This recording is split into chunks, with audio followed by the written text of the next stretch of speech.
Bienvenue, bienvenue à chacun, à chacune pour cette heure bleu ciel.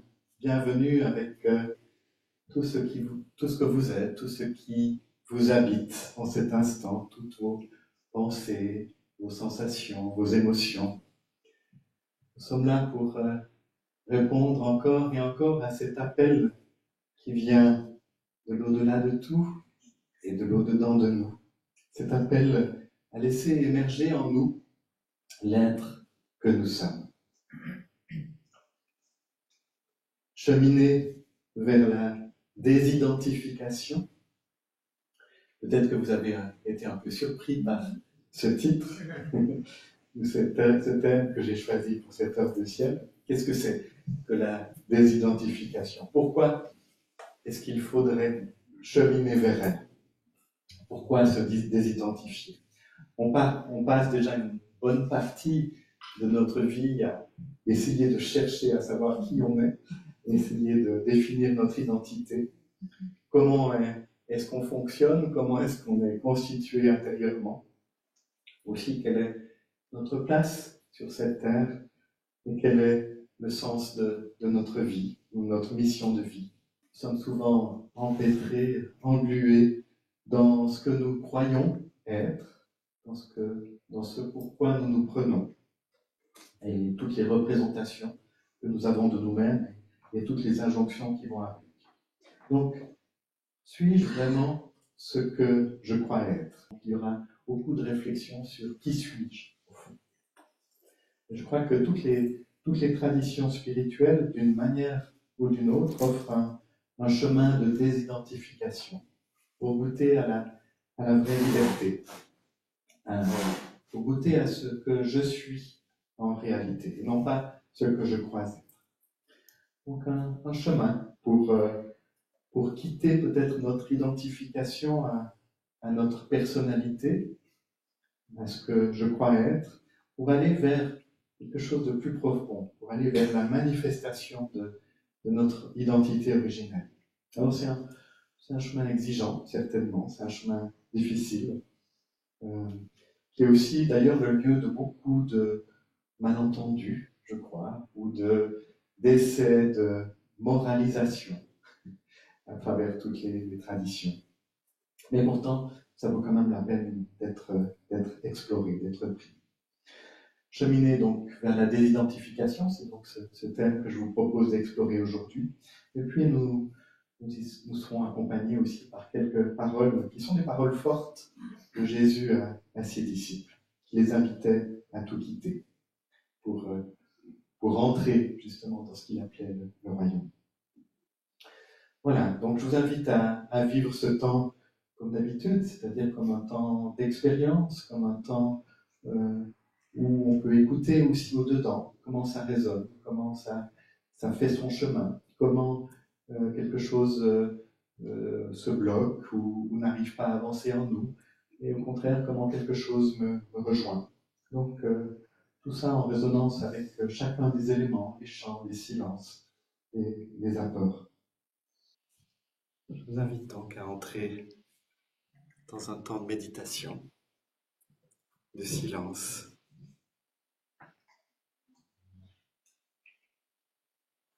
Simplement être là.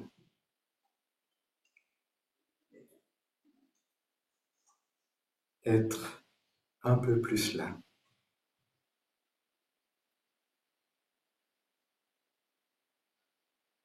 Et cela commence dans le corps que nous sommes, en sentant le contact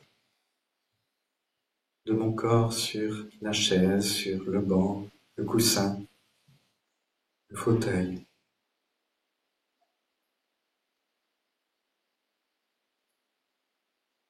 En sentant le contact de mes pieds avec le sol, de mes jambes, de mes genoux.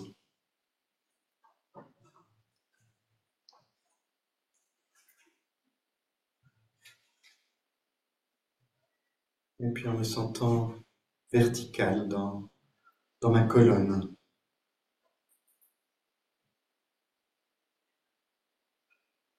Qui est comme un axe entre la terre et le ciel.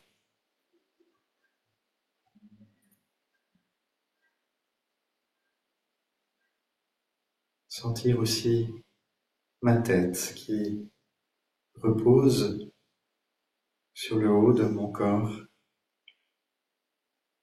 et qui est aussi en lien avec l'infini, avec les cieux infinis.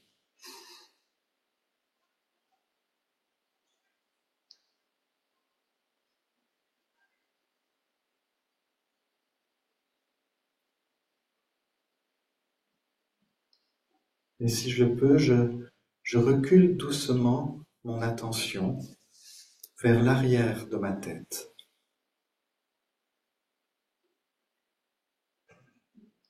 Au lieu d'être attentive comme peut-être je le fais d'habitude vers l'avant de ma tête, je déplace mon centre d'attention vers l'arrière, un peu comme si je regardais depuis plus profond, depuis un lieu qui est plus proche de ma nuque.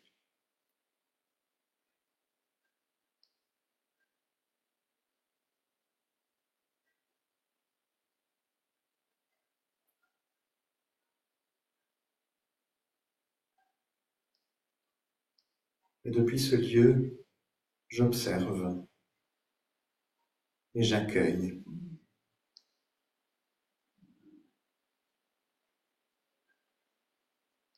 Depuis ce lieu, j'écoute.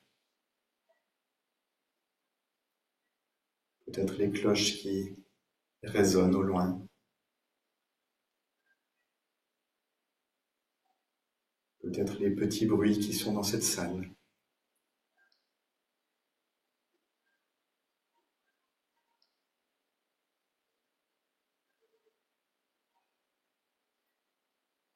Et j'observe quelles sont mes sensations en cet instant,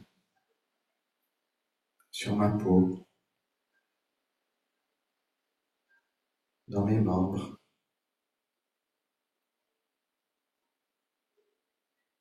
dans mon ventre,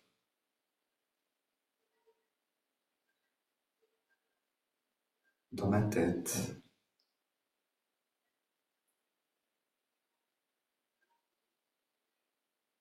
Est-ce que je ressens quelque chose d'un confort, d'une tension, quelque chose d'une détente ou une douleur?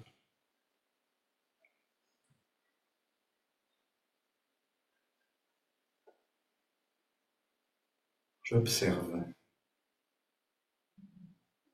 et j'accueille.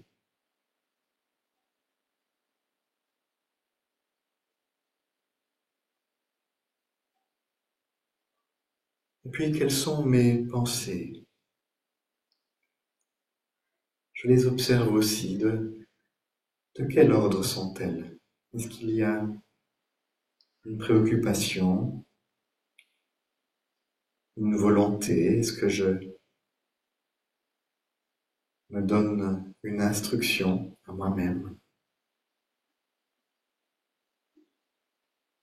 Est-ce qu'il y a peut-être des critiques qui émergent, un jugement?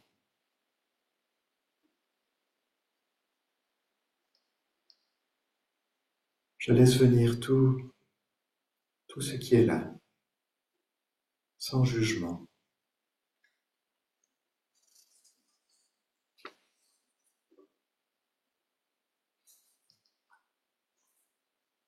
Et peut-être qu'en lien avec ces sensations et ces pensées, il y a une émotion,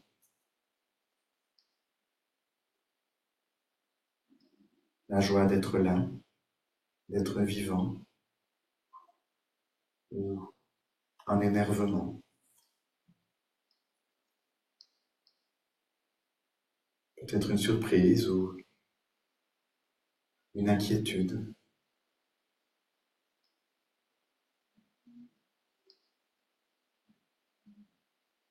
J'accueille, j'observe.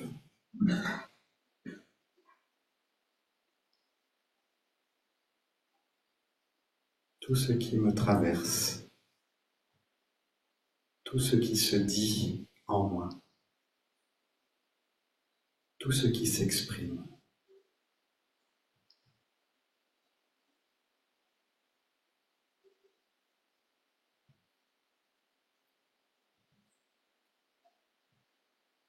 Est-ce que je peux simplement sentir la vie circuler, respirer en moi?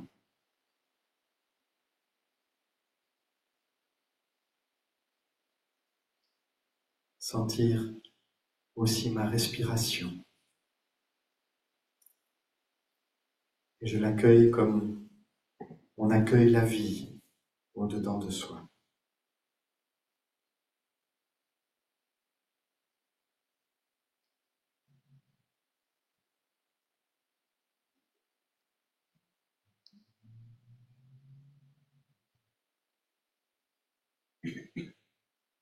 Et si je le peux, je me laisse glisser vers cet espace de silence en moi.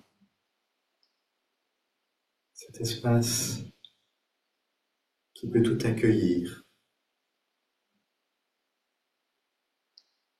Cet espace sans jugement aucun.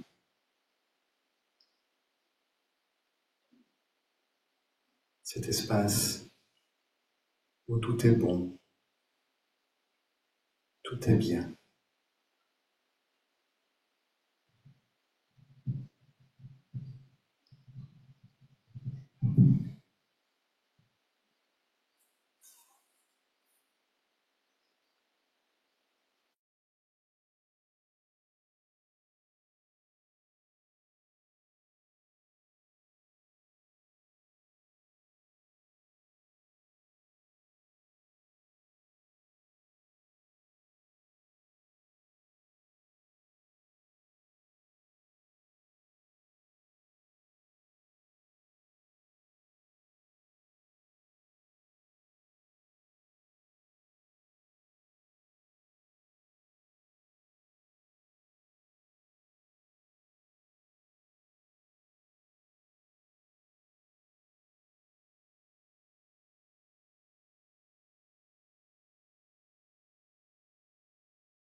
toi l'au-dedans de nous et l'au-delà de tout,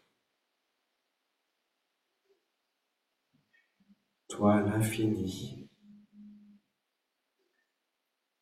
Tu goûtes au fini à travers nos existences. Par nous et tout ce qui vit, tu aimes le vivant, tu aimes le monde. Et tu nous invites à entrer dans le même amour. Donne-nous d'aimer ce qui vit, ce qui est, d'offrir ta tendresse pour chacune des manifestations de la vie.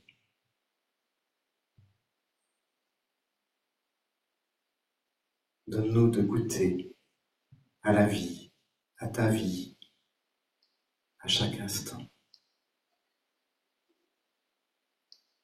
Amen.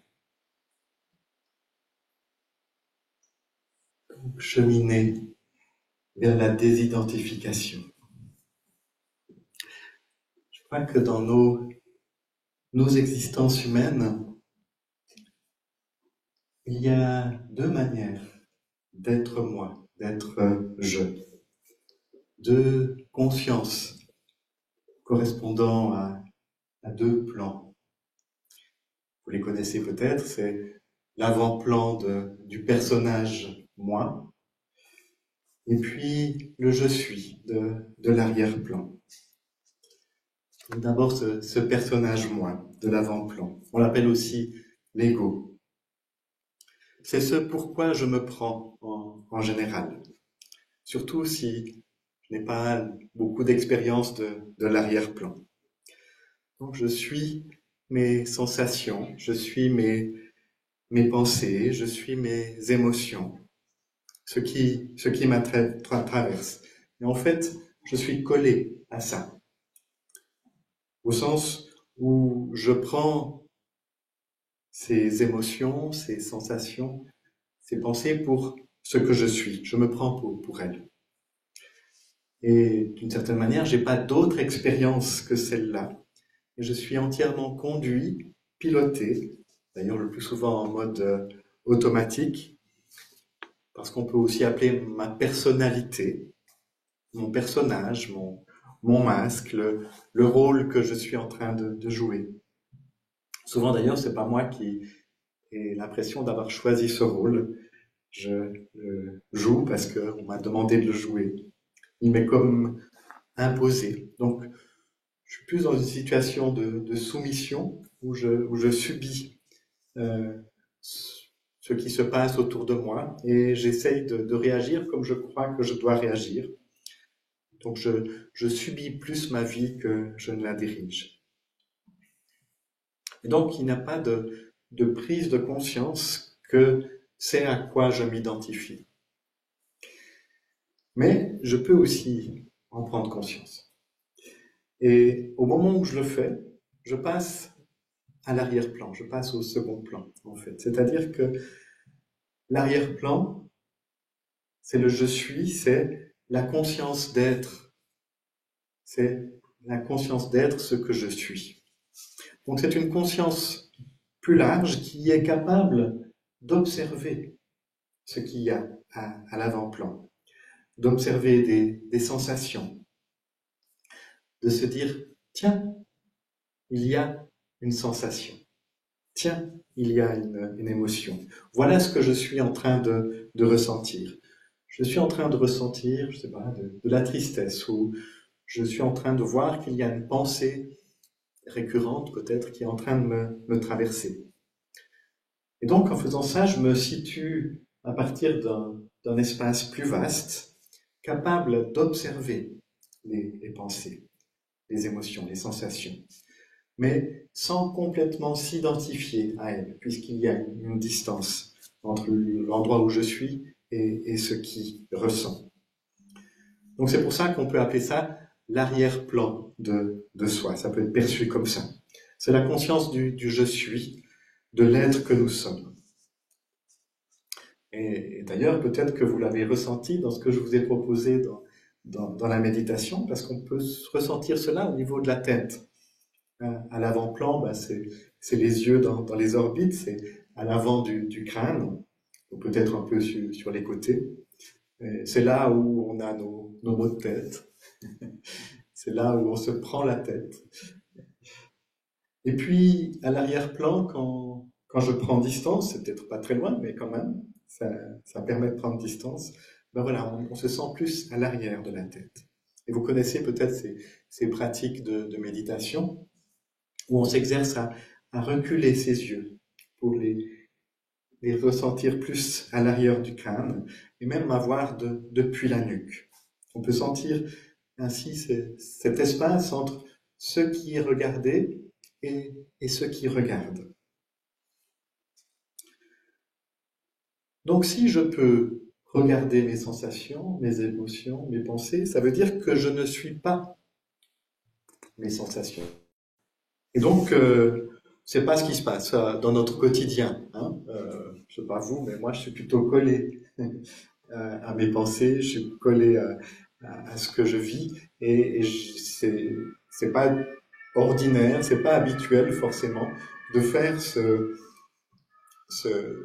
retour, enfin ce mouvement de recul pour regarder ce qu'il y a. Et puis voilà, ça, on peut s'identifier donc au niveau de notre personnage moi, aux pensées, enfin ce qui se passe dans le présent, mais on s'identifie aussi à plein d'autres choses, évidemment, dans notre vie aussi. On s'identifie à notre passé, à notre histoire, à notre inconscient collectif qui nous habite, peut-être de manière assez inconsciente, mais quand même. Enfin, tout ce qui nous a été transmis depuis notre naissance, et puis aussi tout ce qui nous est arrivé, notre histoire, avec nos succès, nos réussites, mais aussi nos pépins, nos accidents, nos maladies. Tout ça, en général, on s'identifie à ça. Et donc, on s'identifie aussi à notre corps et à notre position sociale. Et puis, il y a encore d'autres choses auxquelles on s'identifie. Il y a nos croyances que nous avons achetées quelque part sur un marché du temple pour construire notre compréhension du monde, notre compréhension des autres et de nous-mêmes. Donc l'invitation, là aussi, ce serait de prendre distance, de reculer par rapport à tout ce à quoi je m'identifie, pour regarder tout ça. En fait, ah tiens, j'ai telle et telle croyance. Je n'en avais pas pris conscience jusqu'à présent. Elle vient peut-être d'un achat que j'ai fait il y a 30 ans, ou 40 ans, ou tout jeune, en fait. Hein. Et puis, se rendre compte que, est-ce que je suis vraiment tout cela, au fond? Est-ce que c'est moi? Est-ce que c'est vraiment moi? Et en faisant cela, je peux découvrir, donc encore une fois, qu'il y a une autre conscience en moi, celle de l'arrière-plan, qui est peut-être beaucoup plus moi-même, qui est beaucoup plus proche de ma vie. Et puis c'est comme ça que je comprends personnellement, en tout cas, des paroles de Jésus qui sont fortes et qu'il a répétées à beaucoup d'endroits. C'est vraiment étonnant. De manière différente, c'est raconté dans les évangiles à beaucoup d'endroits, même plusieurs fois dans chaque évangile. C'est des invitations à quitter nos attachements, c'est-à-dire nos identifications. Donc je vais vous en partager une ou deux. Et je vais partager avec ceux qui sont en Zoom aussi.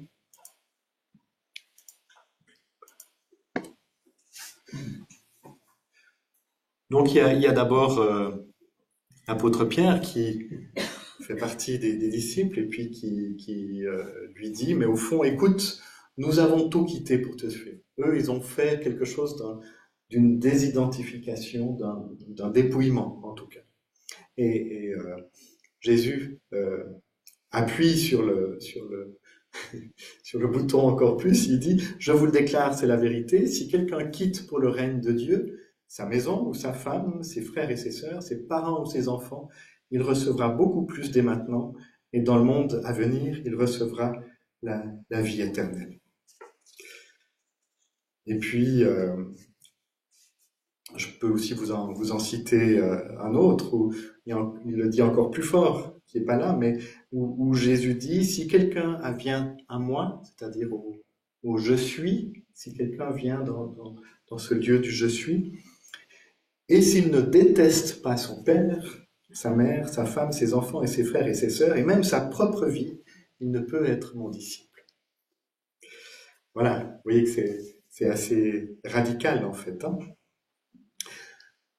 Moi, ce que je comprends, c'est qu'il dit que tant que vous vous identifiez à votre être fils, fille, à votre être de parent, à votre être de vous-même, au fond, ben finalement, il y a quelque chose du royaume que vous ne pourrez pas goûter.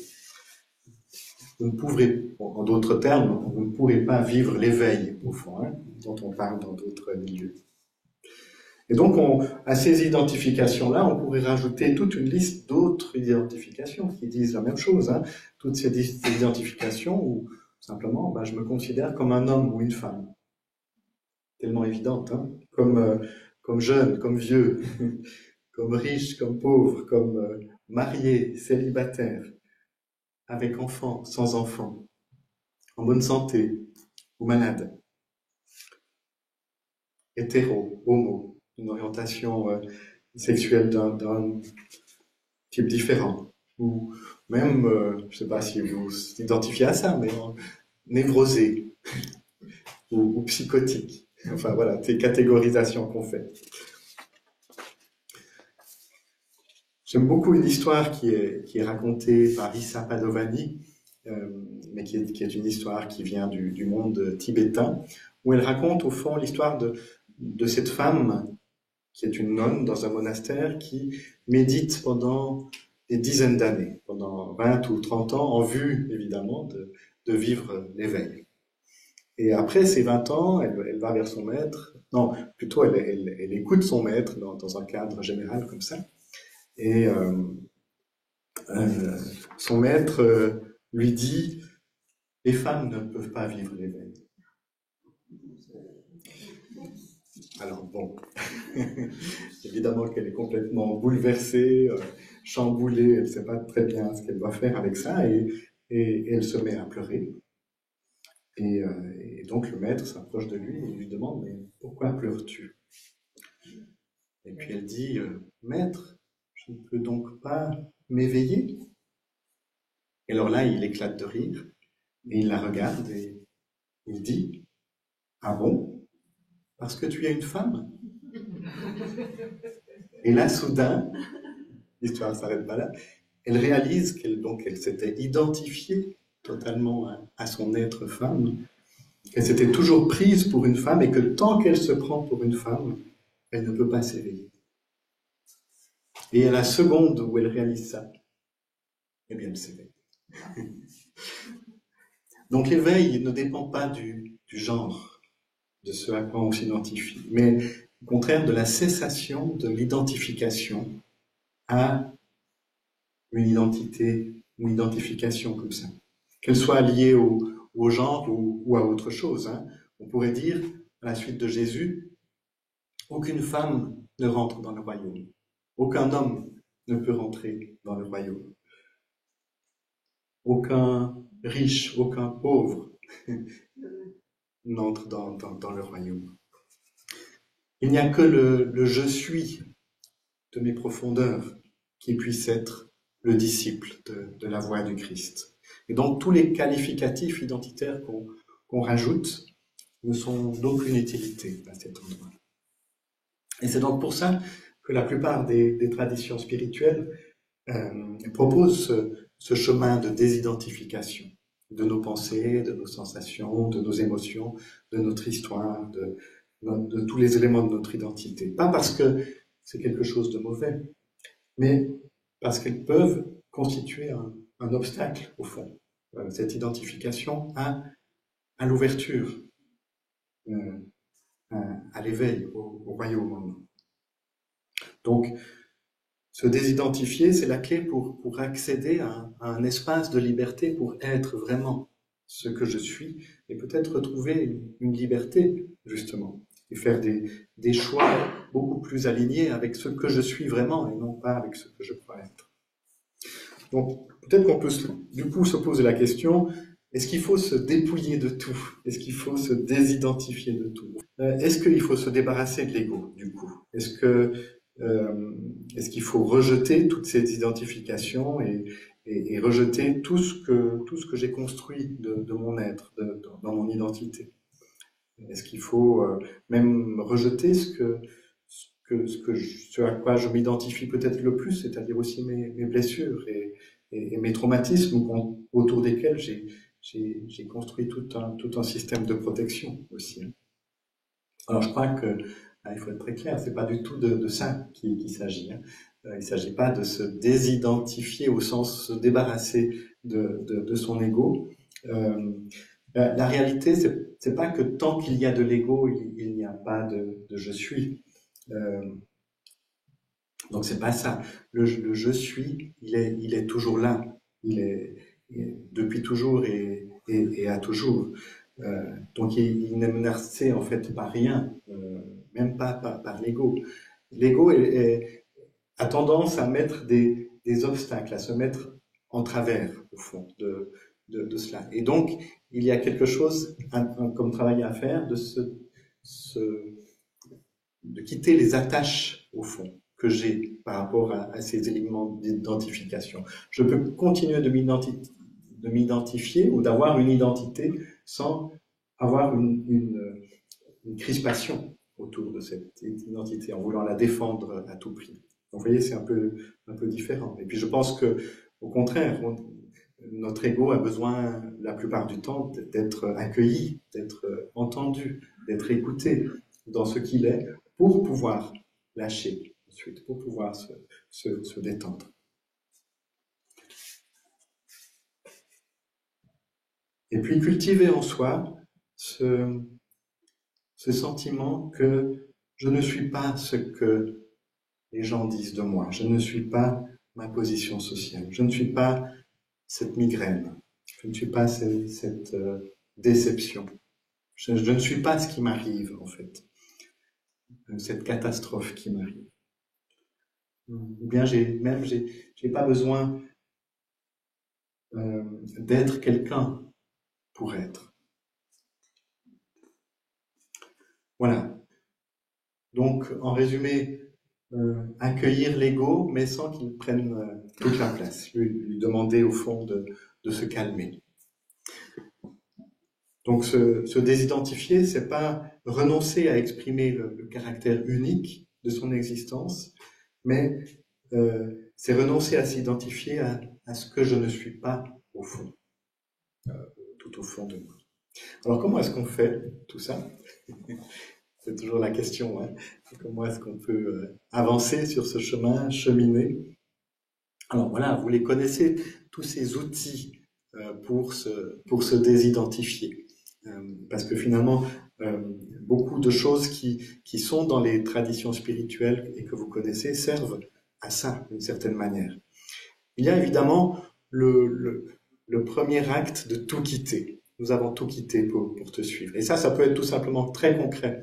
C'est ce qu'a fait François d'Assise, Saint François d'Assise, au moment où il a tout quitté de ses identifications du fils de son père, d'appartenance à une classe de riches, en se dépouillant d'un coup de tous ses habits, en se retrouvant tout nu pour bien le manifester. Et donc, à sa suite, il y a des générations et des générations de personnes qui ont vécu, au fond, quelque chose de ce dépouillement très, très matériel pour le sentir dans leur propre vie.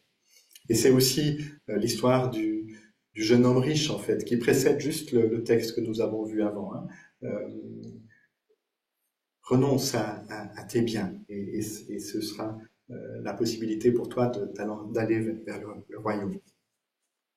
Donc une manière d'être moins préoccupé par ce à quoi je m'accroche encore.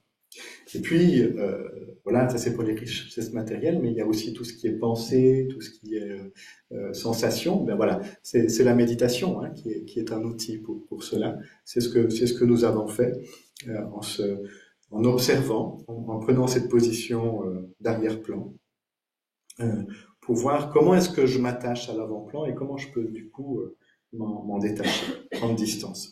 Et puis il y a toutes ces approches corporelles comme le yoga, le qigong, le tai chi, enfin toutes sortes d'approches corporelles qui permettent aussi de retrouver le corps et de laisser un peu le mental de côté. Au fond, ça c'est peut-être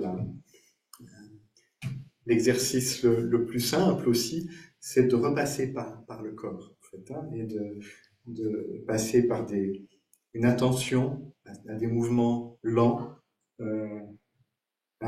une attention à ses respirations, pour apaiser quelque chose de cet esprit qui veut tout le temps s'identifier. Et puis une autre manière, c'est de chanter, dans certaines traditions on appelle ça des mantras, donc de chanter.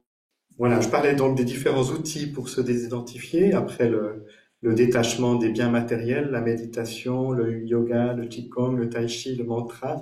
Et puis ensuite, il y a aussi des outils très précisément pour faire ce travail d'observation à l'intérieur de soi.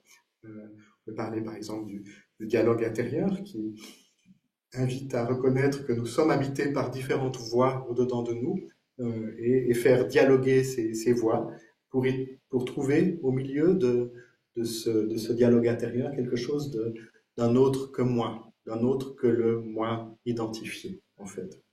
Ou bien ce qu'on appelle la CNV, la communication non violente, qui n'est pas là seulement pour améliorer les relations entre personnes, mais qui peut servir à l'intérieur de nous à nous désidentifier, c'est-à-dire en reconnaissant que quand je dis telle et telle chose, au fond, j'exprime quelque chose d'un besoin profond.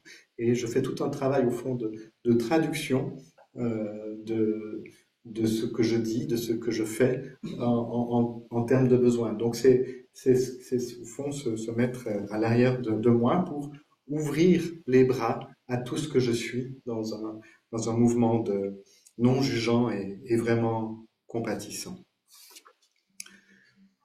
Et puis dans la tradition chrétienne, on pourrait encore ajouter la prière du cœur, par exemple, de répéter une phrase Kyrie eleison, Kyrie eleison, très fréquemment, très souvent comme ça. C'est ce qui est fait dans beaucoup de monastères. Le jeûne, vivre cette expérience que je ne suis pas ce que je mange, où je n'ai pas besoin de ce que je mange pour vivre en fait. Donc, et ça permet aussi de venir purifier au fond nos attachements à la nourriture en particulier, mais plus largement à tous nos attachements. Enfin voilà, il y aura encore d'autres choses qu'on pourrait dire, mais je voulais juste vous signaler qu'au fond, la plupart des pratiques de spiritualité, au fond, invitent à ce mouvement de désidentification. Donc pour résumer, la désidentification, c'est non seulement un chemin vers la liberté d'être, mais c'est vraiment ce mouvement pour manifester ce que je suis en vérité. Chercher qui je suis en vérité. Et donc se dépouiller de tout ce que je crois être, mais qu'en fait je ne suis pas. Et laisser du coup, à travers les méandres de mon ego, laisser l'être émerger, laisser l'être, le je suis se révéler. Pour trouver aussi, enfin en trouvant dedans de soi ce lieu d'être qui est un je suis, qui est un pur je suis, et qui n'est donc plus qualifié par des adjectifs de ceci ou cela, qui est simplement un pur je suis. Voilà ce que je voulais vous dire aujourd'hui. Alors avant un échange, j'ai envie de vous proposer un chant. Un chant, peut-être que vous le connaissez, certains d'entre vous, j'espère, pour que vous puissiez un peu m'aider. C'est un chant qui a des textes, qui a un texte aussi assez fort, qui a été écrit justement par le texte, donc François d'Assise, dans une lettre qu'il a adressée à ses compagnons et à ses compagnes.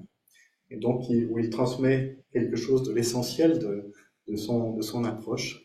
Et donc ce chant, c'est « Ne gardez pour vous rien de vous ». Et si le dépouillement de soi était une bénédiction? Et si me désidentifier de ce que je ne suis pas était finalement une grâce? C'est en tout cas ce que je vous souhaite de découvrir sur ce chemin vers l'au-dedans de vous. Donc, soyons bénis, soyez bénis dans toutes les dimensions de votre être, dans tous les plans de votre être, au nom de l'être qui est celui qui est. Amen.